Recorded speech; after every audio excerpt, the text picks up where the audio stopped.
ముందుగా అందరికీ శివరాత్రి శుభాకాంక్షలు.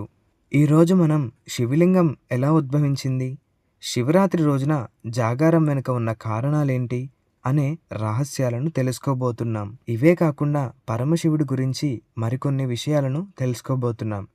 ఈ వీడియో చివరి వరకు తప్పకుండా చూడండి. మన హిందూ పురాణాల్లో శివుడు సృష్టికి మించిన శక్తిగా చెప్పబడతాడు. ఆయన పుట్టుక మరియు చావు లేదు. ఈశ్వరుడు స్వయంభువుడని మన పురాణాలు చెబుతున్నాయి. ఆయన సమస్త బ్రహ్మాండానికి మూలాధారం. ముందుగా మనం శివలింగం యొక్క ఉద్భవం గురించి తెలుసుకుందాం. శివలింగం ఉద్భవానికి సంబంధించిన కొన్ని పురాణాలు వివిధ కథలను చెబుతున్నాయి. వాటిలో ముఖ్యమైన కథ, ఒకసారి బ్రహ్మ మరియు విష్ణువుల మధ్య ఎవరు గొప్ప అనే వివాదం ఏర్పడుతుంది. బ్రహ్మదేవుడు సృష్టి ఏర్పడక ముందు ఆయన చుట్టూ చూస్తే నీరు తప్ప ఇంకేమీ ఉండదు.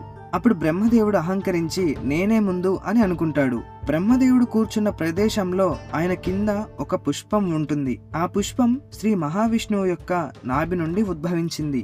బ్రహ్మదేవుడు ఆ నాభి నుండి ఉద్భవించిన కమలాన్ని చూసి విష్ణువుతో నేనే ముందు వచ్చాను, నువ్వు నా తర్వాతే అని చెప్తాడు. శ్రీ మహావిష్ణువు, నువ్వు ఉద్భవించింది నా నాభికమలం నుండి, నేను అనేది లేకుంటే నువ్వు లేవు, కాబట్టి నేనే ముందు అని సమాధానమిస్తాడు. బ్రహ్మ మరియు విష్ణువుల మధ్య భీకరంగా నేను ముందంటే నేను ముందు అని మాటల యుద్ధం జరుగుతుంది. వారిద్దరి మధ్య ఉన్న వివాదాన్ని పరిష్కరించడానికి పరమశివుడు అగ్ని జ్యోతి అంటే ప్రకాశించే వెలుతురులో ఒక పెద్ద లింగం రూపంలో ప్రత్యక్షమయ్యాడు.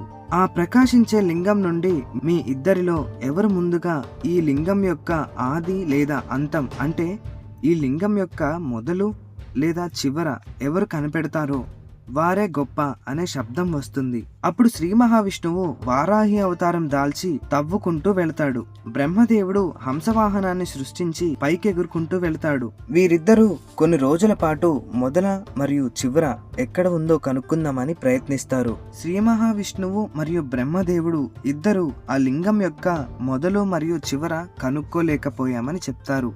అప్పుడు పరమశివుడు ప్రత్యక్షమై తాను పరబ్రహ్మమని, తన ఆరాధన శివలింగం రూపంలో జరగాలని చెప్పాడు. అప్పటి నుండి శివలింగానికి పూజలు చేయడం మొదలవుతుంది. శివలింగం అంటే బ్రహ్మాండానికి ప్రతీకగా భావిస్తారు. శివలింగం యొక్క పైభాగాన్ని విశ్వ సృష్టి మూలంగా, క్రింద పీఠం యోని అంటే ప్రకృతిని సూచిస్తుంది. ఇక్కడ ప్రకృతి అంటే పరమశక్తి. ఇవి రెండు కలిసినప్పుడు సృష్టి మరియు పరమశక్తి ఉద్భవించడాన్ని సూచిస్తాయి. దీనికి శాస్త్రీయ అర్థం ఏమిటంటే ప్రాచీన కాలంలో శివలింగాన్ని భూమి అంటే పరమశక్తి అని, ఖగోళ శాస్త్ర సంబంధిత శక్తులు అంటే కాస్మిక్ ఎనర్జీ ప్రతీకంగా పూజించేవారు. ఇది సానుకూల శక్తిని ఇస్తుందని, ఆధ్యాత్మిక శక్తిని పెంచుతుందని భావించారు. శివలింగం తత్వశాస్త్ర ప్రకారం పౌరాణికంగా, వైజ్ఞానికంగా అంటే ఫిలాసఫికల్లీ, మైథాలజికల్లీ, సైంటిఫికల్లీ ఎంతో గొప్పది.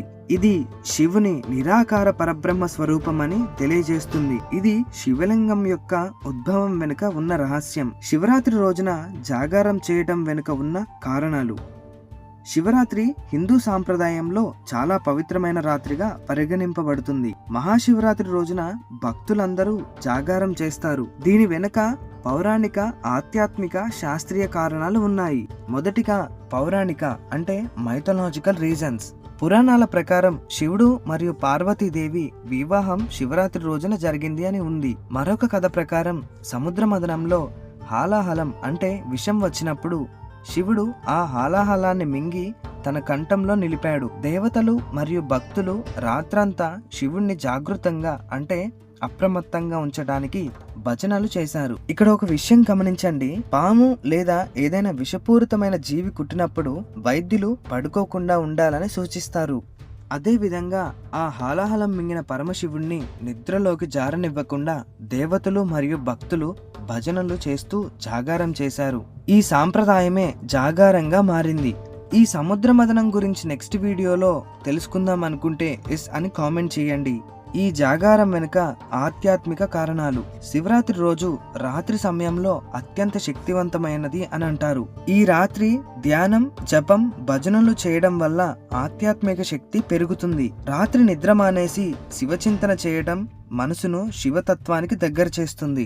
యోగా మరియు తత్వశాస్త్ర ప్రకారం శివరాత్రి సమయంలో ప్రాకృతిక శక్తులు అంటే న్యాచురల్ ఎనర్జీ చాలా ప్రభావవంతంగా ఉంటాయి. శరీరంలోని ఎనర్జీ సహజంగా పైకి ప్రవహించే సమయం ఇదే కాబట్టి నిద్రకు బదులుగా ధ్యానం చేయడం శక్తిని సద్వినియోగం చేసుకోవటమే అని తెలియజేస్తుంది. సాధకులు, యోగులు ఇది అత్యంత ముఖ్యమైన రాత్రిగా భావిస్తారు. శాస్త్రీయ పరంగా చంద్రగ్రహణం, గ్రహస్థితులు ప్రభావం వల్ల శివరాత్రి సమయంలో శరీరంలోని ఎనర్జీ లెవెల్స్ మారుతాయి. ఈ సమయంలో ఆహార నియమాలు, ఉపవాసం, అలాగే రాత్రి జాగారం చేయడం శరీరానికి శుభప్రదంగా మారుతుంది అని చెప్తుంది. శివరాత్రి రోజున జాగారం కేవలం ఒక సాంప్రదాయం మాత్రమే కాదు, ఇది ఆధ్యాత్మిక, వైజ్ఞానిక శక్తిని పెంచే గొప్ప మార్గం. ఇది శివతత్వాన్ని గ్రహించే మంచి రోజు. అందుకే భక్తులు ఈ రాత్రి భజనలు, ధ్యానం, శివనామస్మరణ చేస్తూ రాత్రి జాగారం చేస్తారు. మీరు కూడా ఈ శివరాత్రికి జాగారం చేస్తారని అనుకుంటున్నాను. అందరూ చెప్పండి, హర హర మహాదేవ, శంభో శంకర. మన సనాతన ధర్మాన్ని, అలాగే మన పురాణాలను తెలియజేయడమే ఈ ఛానల్ యొక్క సారాంశం. ఈ ఇన్ఫర్మేషన్ మీకు యూస్ఫుల్గా అనిపిస్తే మీ ఫ్రెండ్స్ అండ్ ఫ్యామిలీతో షేర్ చేయండి. మా ఛానల్కి సబ్స్క్రైబ్ చేయండి. Thanks for watching.